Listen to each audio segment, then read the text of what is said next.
It's been 7 years since Jalen 7 erupted onto the global stage, from a third-string backup couch surfer to an international basketball icon. Since then, Jeremy Lin has played a number of roles on multiple teams with varying degrees of success.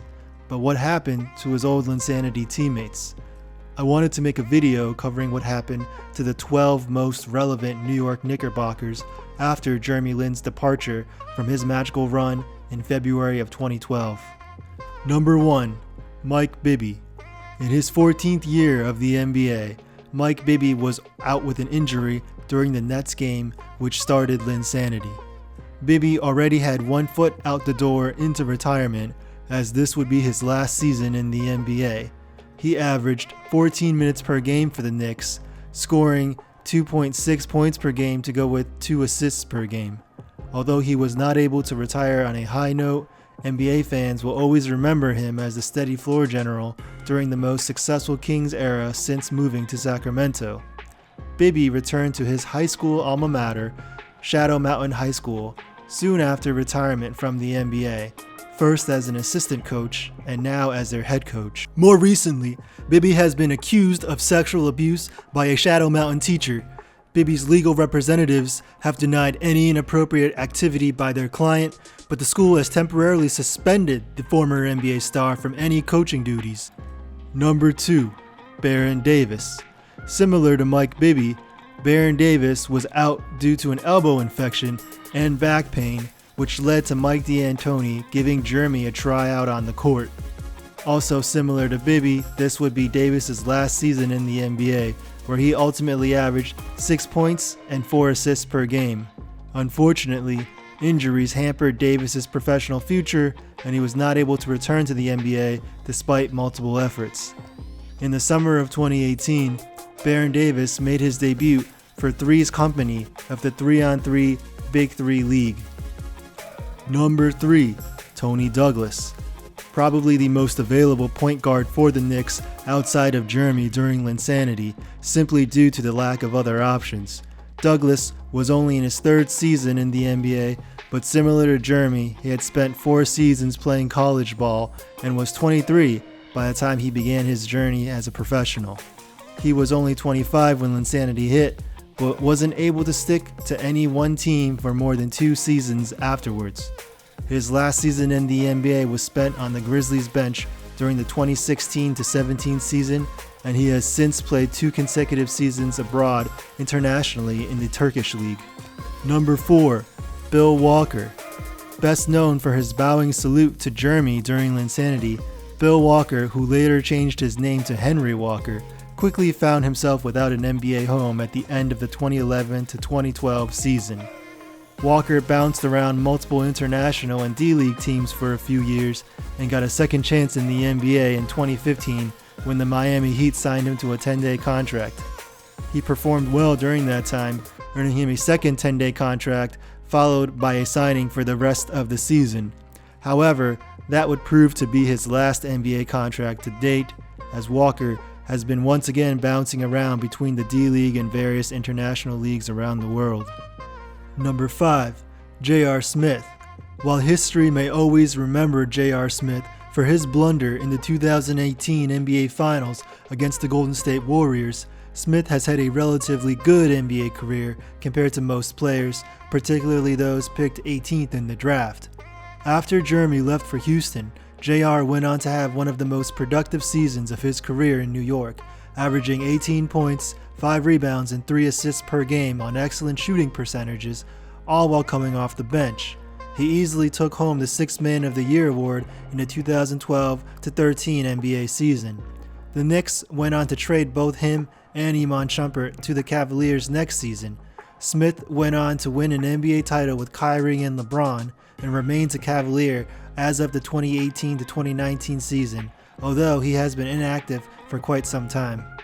Number 6. Jeffries. Already 30 by the time of Linsanity, Jeffries was already past his physical prime and his best NBA seasons were behind him. Although he did have a nice statistical run with Jeremy during the Linsanity stretch, Jared was traded by the Knicks at the end of that season to the Trailblazers, and after an uneventful year in Portland, was later waived. Jeffries announced his retirement shortly thereafter and joined the Denver Nuggets as a personnel scout up until 2017, when he became president of Echo Fox, an esports organization founded by former NBA player Rick Fox. Number 7. Steve Novak.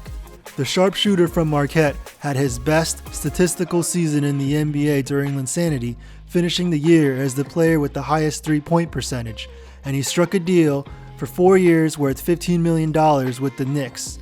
He would only stick around in New York for one more season before being traded to Toronto in 2013, where he played for a single season. He bounced around the Jazz, Thunder, and finally Nuggets before they waived him at the tail end of his contract.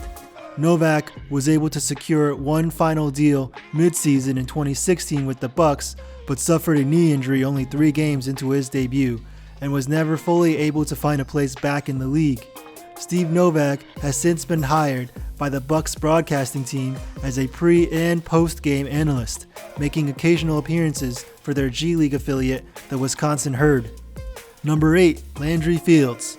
Coming off a productive sophomore season, both Landry and Jeremy found themselves lucrative multi-year offers.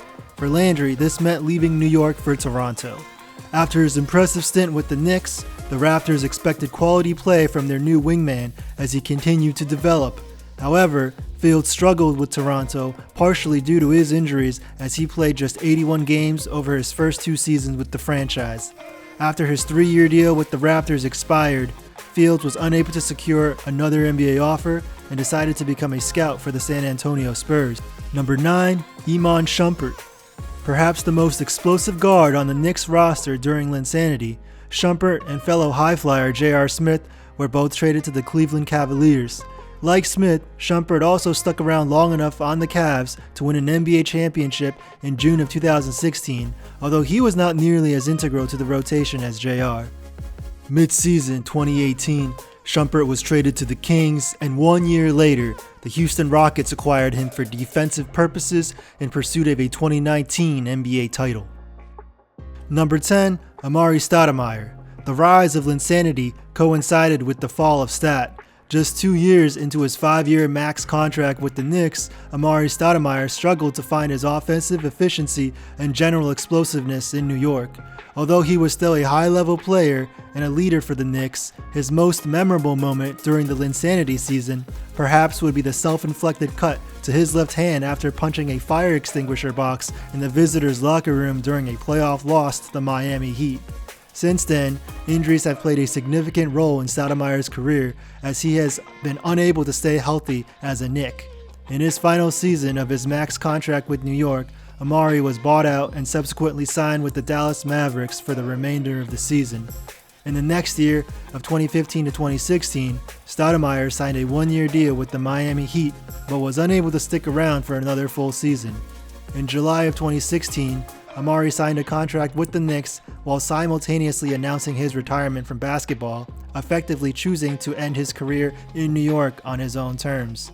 Since then, Stoudemire's basketball career has continued overseas and in the Big Three League. Most recently, Stoudemire signed with the Hapoel Jerusalem team for the 2018-19 season in the Israeli Basketball Premier League. Number 11. Carmelo Anthony. Melo enjoyed some of the most productive statistical seasons of his career after Jeremy left for Houston, but was not able to find much postseason success with the Knicks. 5 full seasons later, Carmelo asked team president Phil Jackson for a trade to a better contending team. Eventually, the Thunder landed Carmelo, and once again he was solid in the regular season, but averaged less than stellar stats in their first-round loss to the younger and less favorited Utah Jazz.